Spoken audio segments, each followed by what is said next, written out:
वंदे बोधमयं नित्यं गुरुं शंकरूपिणं यमाकोटि चन्द्रं सर्वत्रं सीताराम गुणग्राम पुण्यारण्य विहारिणौ वंदे विशुद्धि विज्ञानौ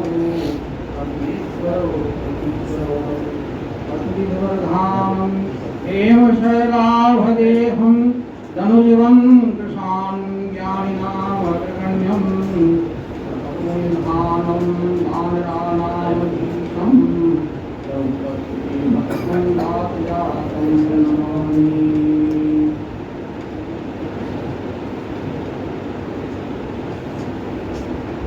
श्री राम जय जय राम, श्री राम जय राम, श्री राम जय राम जय राम। मेरी प्रार्थना है कि आप सब सुर से सुर मिलाकर गाइए तो और आनंद की सरिता बह जाएगी और एक आनंद में परिवेश का निर्माण हो जाए। ठाकुर हमारे पधार होते हैं। हाँ, इसलिए जहाँ राम कथा होती है तत्रैव गंगा जमुना तत्र गोदावरी सिंधु सरस्वती च सर्वाणि तीर्थानि वसन्ति यत्र यात्रा चतुर्द्वार कथा प्रसंग। जहाँ भगवान की कथा होती है वहाँ सभी तीर्थ और तीर्थ की नदियाँ स्वयं उपस्थित हो जाती हैं, सभी देवगण उपस्थित हो जाते हैं। सुनते ही शारद आवक धारी दौड़ कर सरस्वती जी आ जाती है। शारदा माता आती है, देखती है कि उससे ही पहले हनुमान जी पधारे हुए हैं, हनुमान जी से पहले प्रभु शंकर जी पधारे हुए हैं। सब एक दूसरे को निहारते हैं, आनंदित होते हैं, पुलकित होते हैं, मन ही मन मुस्कुराते हैं। देवगण का निवास हो जाता है। इसलिए सीताराम सीताराम उस समय भी यदि हम सब मिल जात से आप से सुनिला दान कर लें तो क्या बात है, आनंद की धारा बन जाए।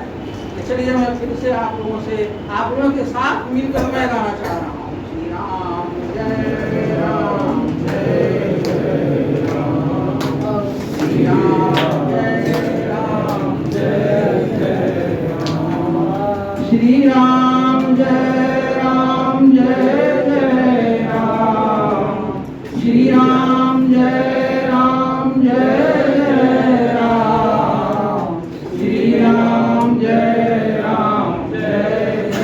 राम, श्री राम जय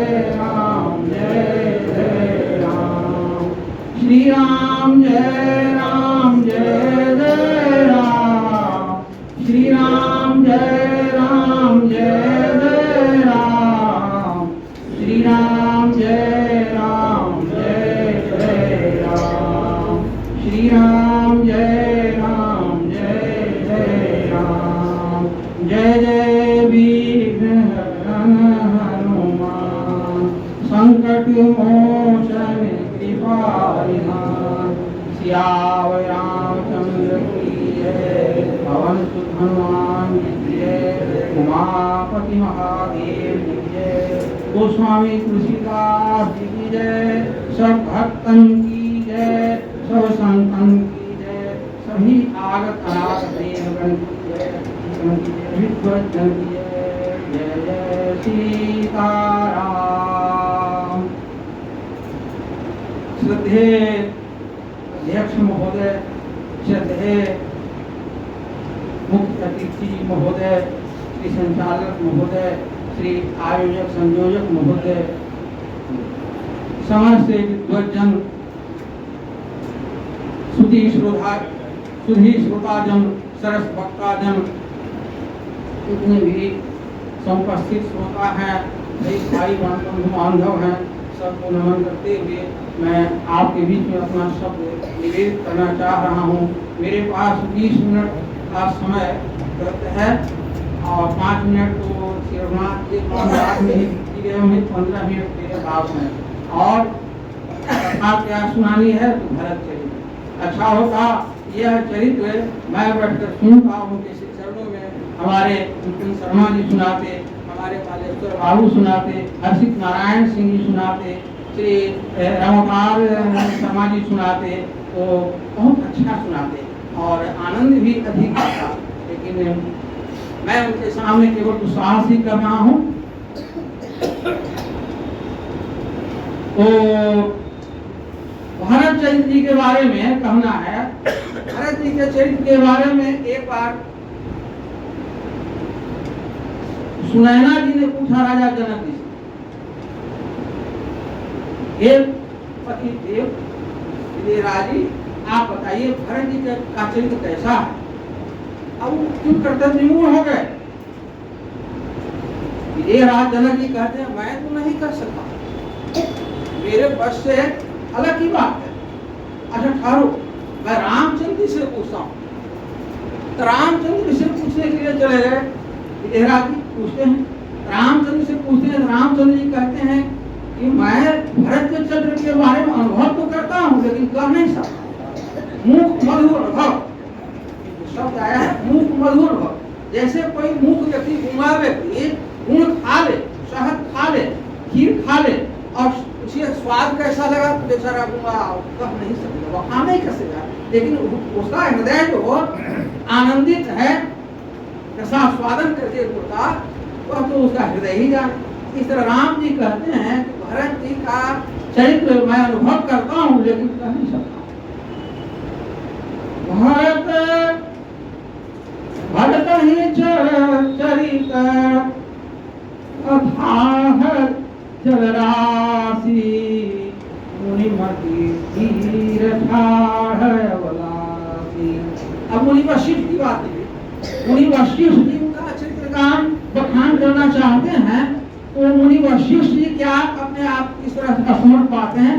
भरत जी का चरित्र क्या है तो अगाध सागर है और इनकी मति कैसी है तो अबला के समान थर थर थर थर कांप रही है।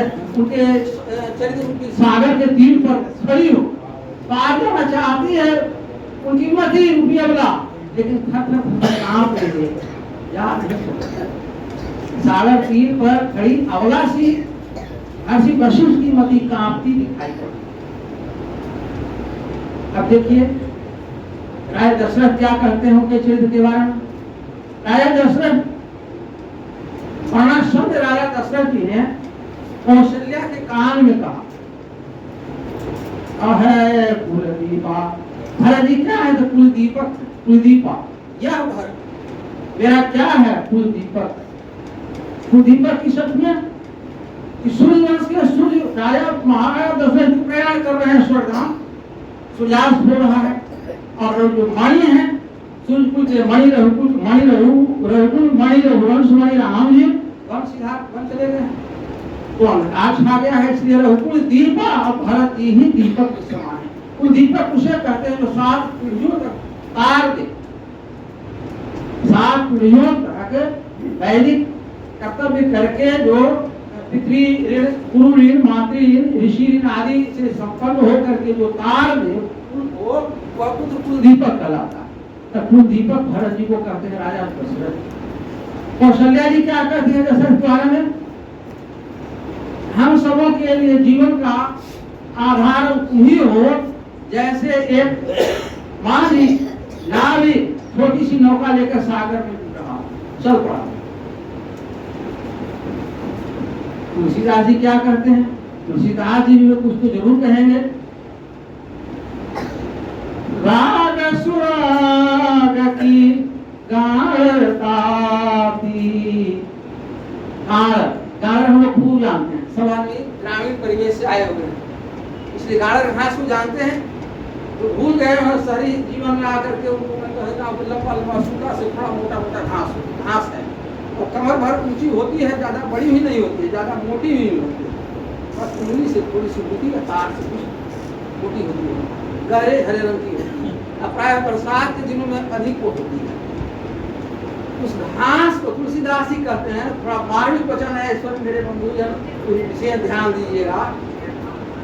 राग सुराग की गाढ़रता घास वीणा के तार निकाल अलग कर दीजिए, वीणा के तार को निकाल कर अलग कर दीजिए और उसमें खेत से गाढ़र घास लाकर लगा दीजिए तार के साथ, तो उससे जो स्वर निकलेगा वही स्वर मेरा निकलेगा, तुलसीदास मेरा स्वर निकलेगा, अर्थात स्वर नहीं, सुरीले तारों में ही सुरीले तार बज सकते हैं।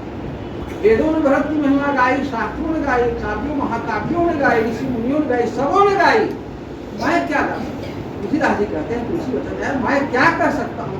राग सुरागी गारद आंधी तार से घास के तार लगा देने से वीणा से सुरीले तार देखिए कितना धार्मिक, कितना सुंदर, कितना उपयुक्त है। अब कुछ आगे बढ़ने पर 10 मिनट तो मेरे बीत गए होंगे, पता नहीं 5-10 मिनट हो या नहीं, तो जो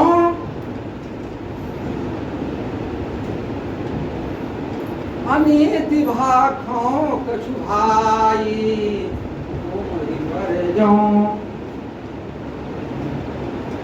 अनिति कछु भाखों भाई उमरी पर जो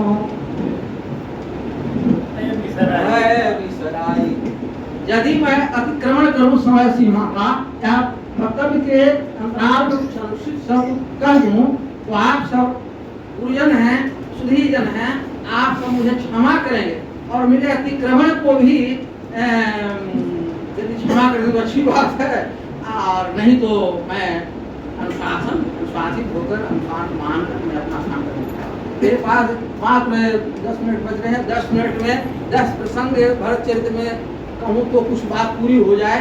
आप सभी भी श्रोता है, सरस वक्ता भी हैं, सब कुछ है, ज्ञानी भी है। अब देखिए रामचंद्र जी, अब कहाँ से शुरू करूँ, कहाँ कहूँ, समझ में नहीं आ रहा है। मेरी मति वही ठार है, अवलासी, मेरी मति बुद्धि अवलासी ठार है और थर थर कांप रही है। 6 विराम, कम से कम 6-7 विराम भरत लाल जी को स्थान राम जी को लौटाने के लिए जब आते हैं ना, तो उनको 6-7 विश्राम मिलते हैं। 6 में से मैं कौन कहूँ कौन छोड़ूं, कोई कोई एक दो कहना ही चाहिए। यदि भरत जी की चर्चा करनी है तो मुझे तो अब संभव नहीं लग रहा है कि सबको छोड़ दूँ, लोग भी संभरण नहीं कर रहा हूँ, क्योंकि ऐसे अच्छे अच्छे श्रोता जो वक्ता भी हो, श्रोता भी हो, अध्यक्ष भी हो, अतिथि भी हो, सर्वगुण संपन्न हो, मुझे कहाँ मिलेगा? ऐसा तो समाज यही शरणावत अति कठिन आई, राम कृपा बिनु आई न जाई। श्री राम जी की कृपा बिना ऐसा अवसर प्राप्त किसे होता है और चला भी जाता, आई न जाई। यदि आया है ऐसा अवसर तो मैं चाहूंगा कि अपने हृदय की कुछ बात, अपने हृदय की कुछ प्रार्थना, हृदय की अभ्यर्थना आप इस वक्त निवेदित करो। चलिए बीरा राम लगने लगी, होली हो सो जोई। अब जो भी हो, अध्यक्ष जी जो भी सजा दे दंड दे, आप लोग एक एक कर उधर चले आए रहे। मैं साहस करके देखता हूँ, क्योंकि हर बार यही होता है, मैं अंतिम वक्ता अंतिम श्रोता सब समाज में रहता हूँ। आप सब उपस्थित हैं तो गंगाओं की भारत आ जाते हैं ननिहाल से और दौड़े दौड़े जाते हैं अवध नगरी प्रवेश करते ही देखते हैं अवध जो सुना है, पता नहीं किसकी नजर लग गई है। अयोध्या धाम को जो भी मिलता है वो बिछा है, जो ही मिलता है वो फेर लेता है, भरत जी को देता है। आखिर बात क्या है भाई? यहाँ तक कि वहाँ की प्रकृति, पशु पक्षी खग बिरद जितने भी उनको मिलते हैं मार्ग में, कोई बात नहीं करते, सीधे महिलाएं मिलती हैं वही मुँह बिछा कर भाग जाती हैं, पुरुष मिलते हैं वही मुड़ जाते हैं। आते हैं घर, माता के पास जाते हैं तो माता तो हृदय में आनंद का उत्साह है, सागर हिलोरे मार रहा है कैकेयी के हृदय। अब आंखों में आंसू भर, हृदय में आनंद है, आंखों में रुदन का भाव लेकर वहां प्रकट होती है और आंखी का ताल सजाकर अब पीछे पीछे वहां मंत्रा भी दौड़ी दौड़ी सच समर का 32 अवरण 16 श्रृंगार से सज्जित होकर आ जाती है पुरस्कृत होने के। भरत जी भोले चरित्र क्या समझे, पूछा पिताजी कहाँ है, रामचंद्र जी कहाँ है, सीता जी कहाँ है, लखन कहाँ है, बताइए। बार बार पूछ रहे हैं। कैकेयी रुआंसा होकर कहती है बेटा मंत्रा ने मेरा बहुत सहयोग किया और इसके सहयोग से मैंने तुम्हारे लिए सब कुछ संभाल दिया था, लेकिन इसी बीच विधाता पाम हो गए और महाराज स्वर्ग सिधार गए। महाराज स्वर्ग सिधार गए, क्यों, क्या हुआ महाराज जी को? मैंने तुम्हारे लिए राज्य मांगा और राम जी के लिए 14 वर्ष का वनवास, बस यही कारण था। सारी तैयारियां हो चुके हैं, बस स्नान करो, बस परिवर्तन करो और सिंहासनारूढ़ हो जाओ। निर्पश्य वित्तम निर्पश्य चित्तम कृपणस्य वित्तम मनोरथम दुर्जन्मानवानां स्त्रियाश्चरित्रम पुरुषस्य भाग्यम दैवो न जानाति कुतो मनुष्यः। आचार्य भट्टी कहते हैं कि स्त्रियों का चरित्र देवता भी नहीं जानते, कृपण का धन कोई नहीं परख सकता, इसके बाद कितना निर्पश्य चित्तम, राजा का चित्त विशाल कब क्या है बदल जाए कोई नहीं जानता। निर्पश्य चित्तम कृपणस्य वित्तम मनोरथम दुर्जन्मानवानां, दुर्जन मनुष्यों का मनोरथ पद पर बदलता है, कोई समझ नहीं पाएगा। स्त्रियाः चरित्रम पुरुषस्य भाग्यम।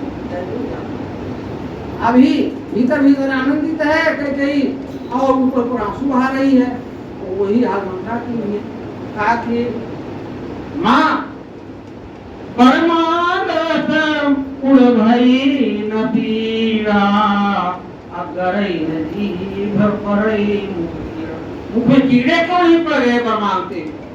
तुम्हारा हृदय कितना पाषाण था जो फटा नहीं, टूक टूक हो जाना चाहिए था।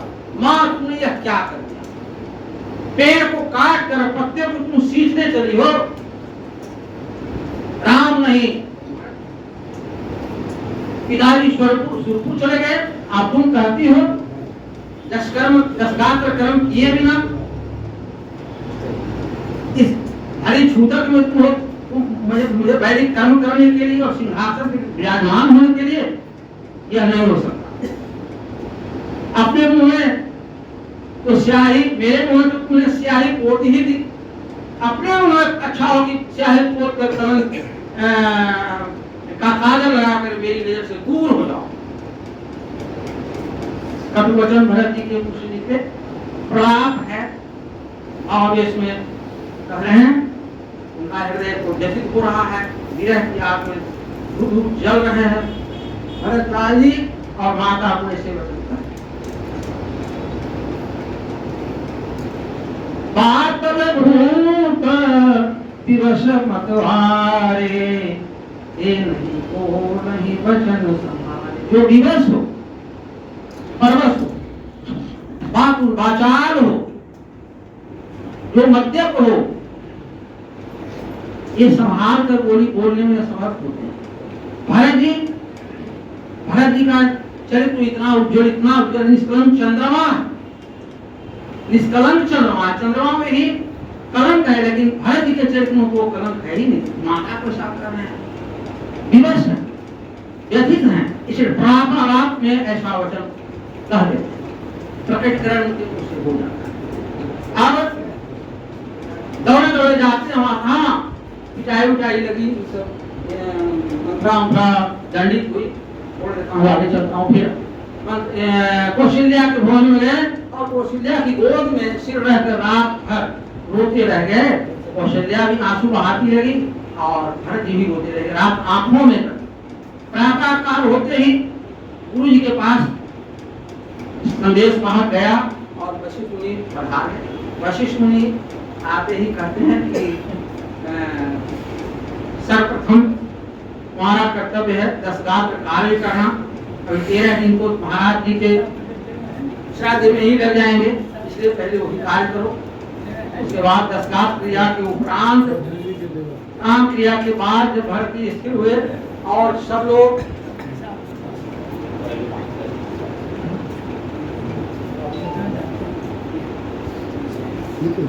मेरे काम नहीं है।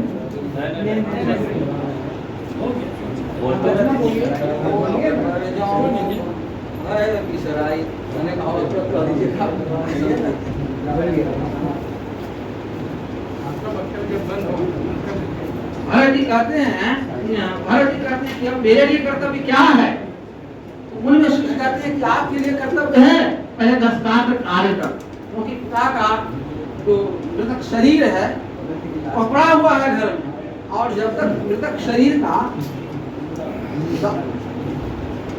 कार्य नहीं संपन्न हो जाए तब तक कोई दूसरा शुभ मंगल कार्य हो ही नहीं सकता। इसलिए उसका पहला कार्य पूरा कीजिए। 13 दिनों तक सबके सब लगे रहे, तो वही वामदेव जी बुलाए गए, सदानंद जी बुलाए गए, सब आए और उनकी क्रिया में सब 13 दिन के उपरांत फिर मंडली बैठी, गुरु वशिष्ठ को बुलाया गया। हाथ जोड़ भरत जी कहते हैं अब मेरे लिए क्या आदेश है। पिताजी का श्राद्ध भी संपूर्ण हो गया,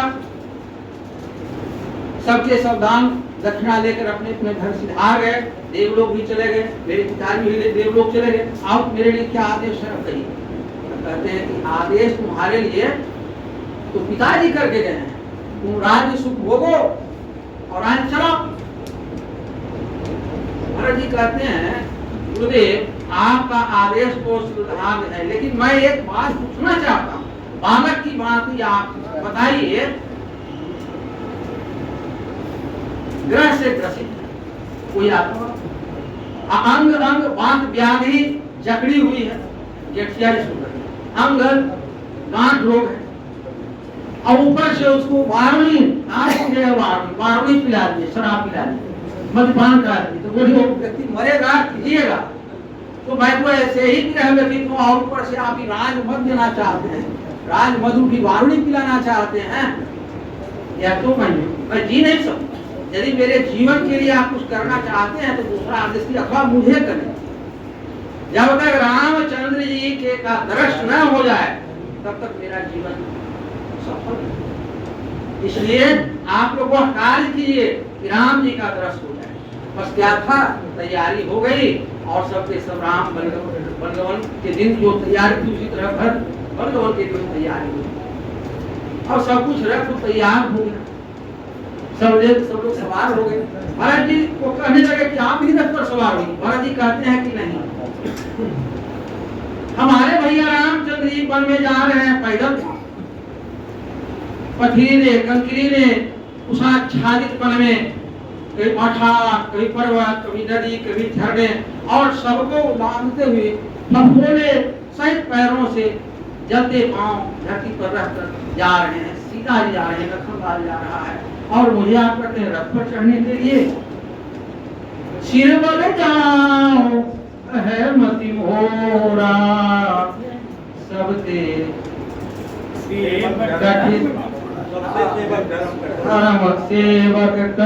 धर्म कठोरा, सबसे अधिक कठिन धर्म सेवक का है कि अपना कुछ नहीं, जो प्रभु का आदेश होता है वो सेवक। मेरे लिए पूछित है कि मैं सिर के बोल जाऊं।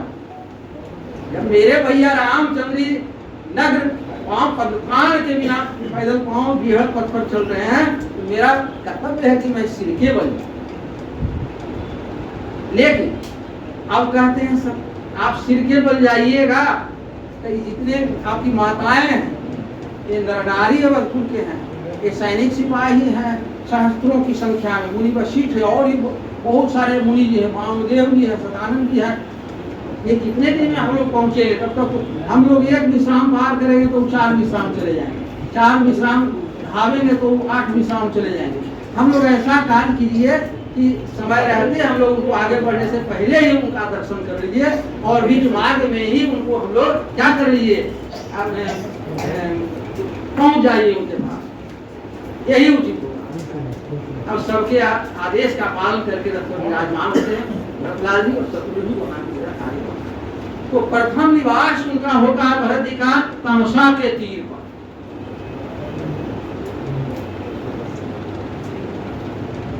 दूसरा निवास होता है गोमती के तीर पर। तो शीघ्र छिपरे छिपरे चला, जल्दी जल्दी भाग रहा हूं।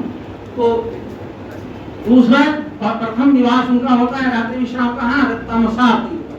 द्वितीय विश्राम कहाँ होता है, तो गोमती तीर। और तीसरा विश्राम आगे बढ़ते हैं तो उनको दिखाई पड़ जाता है श्रृंगेरपुर। कुछ और चलने के बाद श्रृंगेरपुर पहुंच जाते दिखाई पड़ता है। श्रृंगेरपुर की बात तो बड़ी विचित्र हो जाती है। वहां का जो निषाद राजा है जब अपने दूतों से ज्ञान करता है कि भरद्वाज जी सेना सिपाही के साथ यहाँ आ रहे हैं, तो कहता है कि एक तो रामचंद्र जी बन गए कि शालीनता के साथ प्रभु ने वनवास स्वीकार कर लिया, राज्य पाठ का त्याग कर दिया, और ऊपर से भरद्वाज जी आ रहे हैं सैनिकों को लेकर, इसीलिए ना कि उनका वध करके और अकंटक राज्य में अयोध्या का भोग का चलो अपने सैनिकों को आदेशित करता है कि सब तैयार हो जाओ, अरे मरना ही है तो गंगा का तीर बलिदान हो जाऊं तो राम के कारण, इससे बढ़कर मुक्ति और क्या होगी। चलो जितने जितने लोग हो सभी अपनी नावों को डुबा दो। भरतलाल इस पर आ ही नहीं पाए, नावों को डुबा दो, हाथ के हथबांसों उसको हम लग्गी कर दो, हथबांसों को बहा दो पानी में, ताकि भरतलाल जी यहाँ की बात आ ही नहीं पाए। इसी बीच उस गांव का एक बूढ़ा दौड़ा व्यक्ति आया। फिर भी सब जगह उपेक्षा होती है समाज में प्राय। अभिवादनशीलस्य वृद्धोपसेविनः चत्वारि तस्य वर्धन्ते आयु विद्या यशोबलम्। मनुस्मृति में मनु महाराज कहते हैं कि वृद्ध को प्रणाम करना चाहिए, चाहे किसी भी जाति, किसी भी धर्म, किसी भी ग्राम नगर का हो, तो पतिथि क्यों न हो। निम्न कुल का भी उस वृद्ध का सम्मान उसी तरह होना चाहिए जैसे कुलीन राजाओं का, सम्राटों का सम्मान होता है। और उनके नमन करने से, प्रणाम करने से क्या फल होता है, तो चत्वारि तस्य वर्धन्ते आयु विद्या यशोबलम्। चार चीजें उसकी प्रतिदिन बढ़ती है, दिन दिन बढ़ती है। आयु उसकी बढ़ती है, यश बढ़ता है, विद्या बढ़ती है और बल बढ़ता है। किसका, जो किसी भी कुल के वृद्ध को प्रणाम करे, नमस्कार करे, तो कितना बड़ा फल है। प्राय तिरस्कृत होते हैं, बूढ़े उपहास के पात्र बनते हैं। एक बूढ़ा कहीं से दौड़ा दौड़ा दौड़ा दौड़ा आया और सबों को मार्ग में रोक कर कहा, क्या करने जा रहे हो, रुको रुको। नौजवानों ने उत्साह में कहा कि इस समय आपकी आवश्यकता नहीं है, बाबा आप जाइए, घर बैठिए, स्त्रियों और महिलाओं और बच्चों की रखवाली करिए। इस समय हम नौजवानों का कार्य है, बलिदानियों का कार्य है, जो बलिदान देने जा रहे हैं राम कार्य के। किसी भी बाई और छींक हो जाती है, तो बाई छींक मरण बता, उत्तर छींक कलय करी, बाई छींक मरण बता। उत्तर छींक कलह कराता है, पश्चिम भुवन विलय उसको छोड़ता है। अलग अलग छींक के बारे में प्रमाण है। तो बाई छींक का प्रमाण उस बूढ़े ने कहा कि अरे सब मारे जाओगे, भरतलाल जी तो राम जी के ही समान है, प्रतिरूप है, उनसे जीतोगे, रुको जरा मैं जाकर समझ लेता हूँ बात क्या। वही निषाद राज को लेकर वृद्ध व्यक्ति जाते हैं भरतलाल जी के रास्ते में, हाथ जोड़कर साष्टांग दंडवत हो जाते हैं। वशिष्ठ मुनि कहते हैं कि ये तो वही निषाद है जिसने भगवान के लिए प्रजंड बनाया था, पुष्पज्जा बनाई थी और पत्तों को बिछाकर भगवान को विश्राम कराया था श्रृंगी में। यह वही निषाद राज है।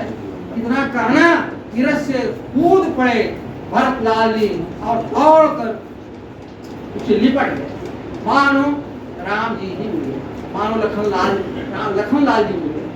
और इस तरह उसे लिपट लिपट के रस्सी प्रवाहित करने लगे। और यह देखकर देवताओं ने कुछ दृष्टि भरत जी के उपरांत वशिष्ठ जी ने भी उनको आशीर्वाद दिया, गले लगाकर निषाद राज को कहा कि बात क्या है। बात यही है, हम लोग भैया को वापस लाने जा रहे हैं। अब कहाँ भैया विश्राम कर रहे थे रात में, जरा बताइए। जाकर बताते हैं कि यही तो स्थान है, भगवान राम का जज्जों को एक मिट्टी पर सोने के कारण चिन्हित होता। जनक नंदिनी जी के कानों के कर्णफूल के कुछ मोतियां, कुछ मोती कुछ अंश फूट कर वहां गिरे पड़े थे, भरे दौड़ कर उसको उठाकर आंखों से करा दिए, मानो जान ही नहीं, मानो जान नहीं। विलाप करने लगे कि इस पत्ते की सज्जा पर रामचंद्र ही सोए। जनक नंदी राज दुलारी दीप बात नहीं कारण कहे, तो सीता जी ने कही उनको पलंग पीठ गदी कठोरा, सिर दिन अवली कठोरा। कभी पलंग और पीठ का सीता जी ने त्यागा नहीं अपने बदन, और वह सीता जी स्पर्श होती है, बड़े विह्वल होकर रोने लगे, आंखों से आंसू की धारा। पुनः वशिष्ठ ने संभाला और कहा कि आज ये प्रस्थान आगे चलते हैं। कुछ ही दूर आने के बाद आपको प्रयाग आ जाएगा। प्रयाग जाते तीसरे पर हो जाते तीसरे पर होने के कारण विचार हुआ कि यहाँ स्नान कर लिया जाए और यही विश्राम हो सके तो हम लोग करेंगे। पहले स्नान और जलपान करेंगे। एक ही संध्या, वे लोग संध्या से केवल फलाहार करते थे। सब जितने भी वहाँ भरत जी को, राम जी को मनाने के लिए जाने वाले थे भरत जी के साथ, सब एक संध्या समय केवल फलाहार करके अपना काम चला गए। कोई बात तीसरे पर हुई गए, चलो प्रयागराज में स्नान करके और हम लोग फलाहार करने, फिर यही रात्रि विश्राम कर लेंगे। राम घाट पर लाया, यही राम घाट है, यहीं पर राम जी ने स्नान किया था। वहां जाकर भी भावुक होने लगे, तो जल को बार बार सिर से चढ़ाते, लौटते, कभी बालू राशि को उठाते, क्या क्या करते जो विह्वलता में होता है। और विह्वल भाई प्रेम, बंधु प्रेम को कर रहे और स्नान ध्यान किया। स्नान ध्यान करके उनके मन में एक भाव आया कि तीर्थ राज के सभी मनोरथों को पूर्ति करने वाले हैं। क्या ही अच्छा हो जिसे मैं कुछ मांगू, जिसे कुछ मांग, सारे मनोरथ ये दाता है, वो पूर्ण करने वाले हैं। तो हाथ जोड़कर उनकी विनती, फिर सोते हैं। आरत काहे न करई कर मुँह, मांगई भीख त्याग निज धरऊं। क्षत्रिय मैं हूँ, राजा दशरथ का पुत्र और राम जी का भाई। मैं तो देता हूँ ब्राह्मणों को। प्रयागराजी तीर्थों के राजा जरूर हैं, लेकिन कुल से वे ब्राह्मण हैं, ब्राह्मण कुल के हैं। इसलिए मैं ब्राह्मण को तो देने वाला कुल का हूँ। मेरे पूर्वज रघु जी के सहस्त्रों रानियों को अंत में दान कर दिया था, और मृतपात्र शेषाम होकर स्वर्ग पर चढ़ाई करने के लिए जब उनको शीश मांगने के लिए आए, शिष्य आए कुटिया मांगने के लिए, पटभर भूमि के लिए, उनके पास कुछ ना नहीं, सारा राज्य, सारा धन, सारा को सब दान कर दिया था, और सहस्त्रों रानियों को ही दान कर दिया। ऐसे दानी थे, और उनके पास केवल मिट्टी के कुछ घड़े बच गए थे। मृतपात्र शेषाम लाए, तो उस कुल का मैं हूँ। मैं ब्राह्मण से लूंगा नहीं, मैं दूंगा, देने वाला हूँ। फिर कहते हैं मांगई भीख त्याग निज धर्म। आरत जो आदमी होता है ना, वो अनुचित कार्य करने के लिए ही विवश हो जाता है। इसलिए मैं कुलीन जरूर हूँ, दाता जरूर हूँ, लेकिन इसमें आरत बस ही मैं इनसे कुछ मांगना चाहता हूँ, वरना मुझे कुछ नहीं चाहिए। मैं देना चाहता हूँ, लेकिन इनसे कुछ लेना है। इसलिए मेरी बारी है, लेने की बारी। तो कहते हैं मैं तो कर्म कर रहा हूँ, अर्थात बुरा कर्म कर रहा हूँ, मेरे लिए उचित नहीं। तब प्रकट हो जाते हैं, आकाशवाणी होती है और कहते हैं, आकाशवाणी में शब्द गूंजता है, हे भरतलाल जी, अब धन्य है, धन्य है, धन्य है, त्रैलोक्य में आपके समान द्वार न होगा। आप राम के ही प्रतिमूर्ति हैं, इसलिए आप धीर, गंभीर, ज्ञान, भक्ति, वैराग्य और त्याग तपस्या के आप पुण्य हैं। आप में क्या नहीं है? वर मांगिए, वर मांगिए, वरम अच्छा, वरम अच्छा, वरम अच्छा, 3 बार वर मांगो, वर मांगो। और कहते हैं कि ठीक है भाई, मैं तो मानते हुए बड़ा संकोच कर रहा था, आज यदि ऐसा करे तो मेरा मन ये था कुछ मांगू, मांगता अब क्या मांगू? काम गति न चाहो निर्वाण, जन्म जन्म रति राम पद यह वरदान नयन। अर्थ धर्म काम और मोक्ष ये चार मूलक पदार्थ संसार के प्राणी याचना करते और इसके लिए जीवन भर तप जप जोग जप वैराग्य भजन कीर्तन सब करते हैं, लेकिन सौभाग्य विपट की बार आम हो जाते हैं उनको ही ये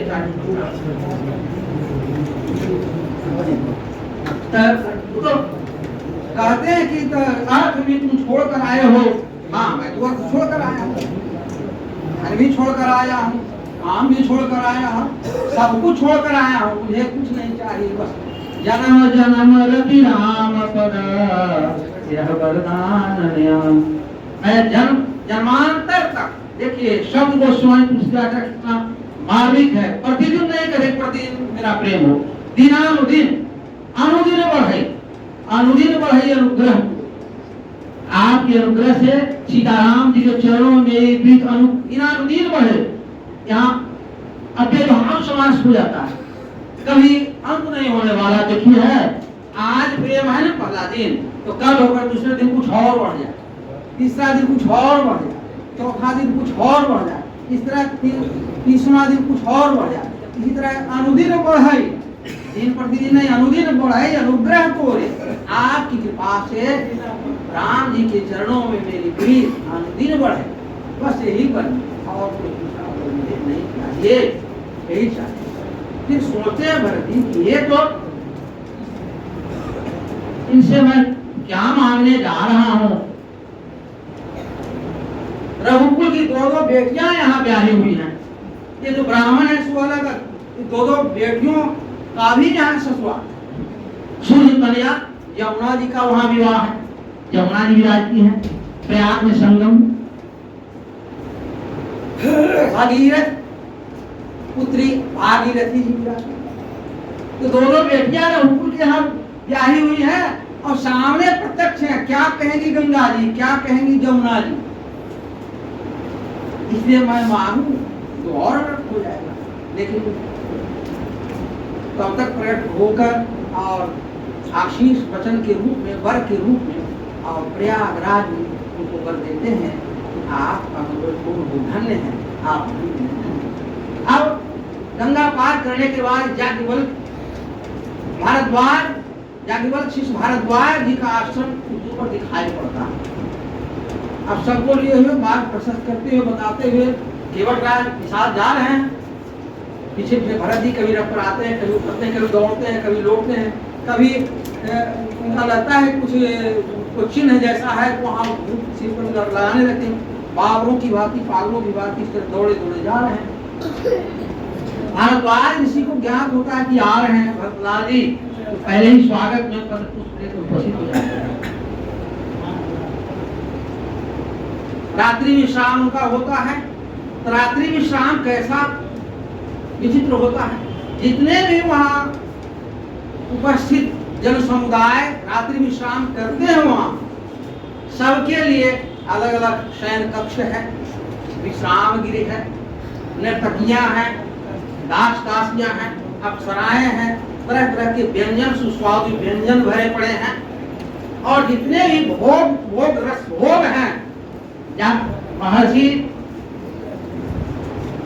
महर्षि जी ने सब कुछ वहां अपने तपोबल से उपस्थित कर दिया और तीनों लोग उनको दिखाई पड़ रहा है। कहते हैं मैं तीनों लोग देख रहा हूँ, तीनों लोग थे भरतलाल जी, आपकी अच्छी चर्चा हो रही है, अच्छी चर्चा हो रही है और इसलिए आप धन्य, आप विश्राम कीजिए, रात्रि विश्राम सारे रस का भोग कीजिए।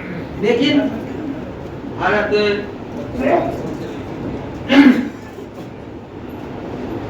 जी कैसे हैं, चक्रवे के समान, और वहां जितनी सामग्रियां हैं बहुत की सामग्रियां हैं तो चकई के समान। चकवा और चकई एक ही जगह रहकर लेकिन रात्रि में मिलते नहीं है और दिन में मिलन उनका होता है सूर्योदय के उपरांत। इसी तरह भरतलाल जी वहां दोनों हैं लेकिन मिलन दोनों का नहीं हुआ। राम जी के वियोग में इस तरह जलते रहे, देख नहीं पाए। चकवे और चके की भांति भरत जी रात भर मुंह फेर कर सोए रहे और कुछ देखा तक नहीं। और प्रातः काल उठकर वहां से अब चलते हैं तो चित्रकूट पहुंच जाते हैं भगवान जी। मैं भी चित्रकूट पहुंच जाता हूँ।